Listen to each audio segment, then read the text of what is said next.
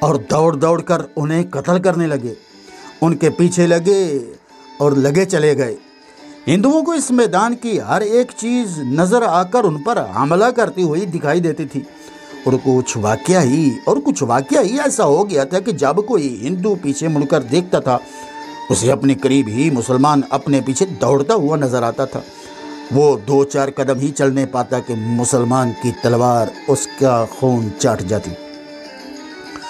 ان کا بہادر راجہ بجہرا سب سے آگے بے تحاشا بھاگا چلا جا رہا تھا۔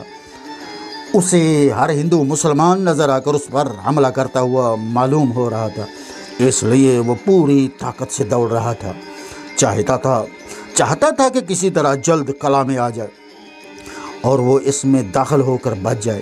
ہندو اب بھی شور مچاتے ہوئے بھاگ رہے تھے، مسلمان خاموشی سے انہیں قتل کرتے ہوئے دوڑتے چلے جا رہے تھے۔ آخر دوڑتے دوڑتے ہندو قلعہ کے قریب پہنچے اور قلعہ میں داخل ہونے لگے، لیکن اس کے ساتھ ہی مسلمان بھی داخل ہونے لگے اور انہیں قلعہ کے اندر گھس کر قتل کرنے لگے۔ اگر ہندو بدحواس نہ ہوتے اور آنکھیں کھول کر یہ دیکھ لیتے کہ کس قدر مسلمان ان کا تعاقب کر رہے ہیں تو وہ اطمینان سے واپس لوٹتے، ان کی زیادہ تعداد قتل نہ ہوتی۔ مگر غل مچانے والی قوم بہادری کیا جانے، وہ بہادر ہوتے تو بھاگتے ہی کیوں، اور نہ بھاگتے تو ہزاروں مارے کیوں جاتے۔ چونکہ 500 مسلمان قلعہ میں داخل ہو گئے تھے، اس لیے وہ ہر طرف سے پھیل کر انہیں قتل کرنے لگے۔ اس وقت محمد بن قاسم اور دستہ لے کر آ گیا اور قلعہ میں گھس کر جنگ کرنے لگا۔ چونکہ اب صبح ہو چکی تھی اور آفتاب طلوع ہونے کے قریب تھا، اس لیے خوب روشنی پھیل گئی تھی۔ اب تو ہر چیز واضح نظر آ رہی تھی۔ اتفاق سے محمد بن قاسم کی نظر بجہرا پر پڑ گئی، اس نے لپک کر اس پر حملہ کیا۔ بہادر بجہرا نے تلوار دیکھتے ہی آنکھیں بند کر لی، یا شاید کچھ اشلوک یا وید کے منتر پڑھنے لگا۔ ابھی اس کے ہونٹ ہل ہی رہے تھے کہ محمد بن قاسم کی تلوار اس کے سر پر پڑی، اور اس کا وہ سر جس میں فخر تھا، غرور تھا، تکبر بھرا ہوا تھا، کٹ کر بہت دور جا گرا۔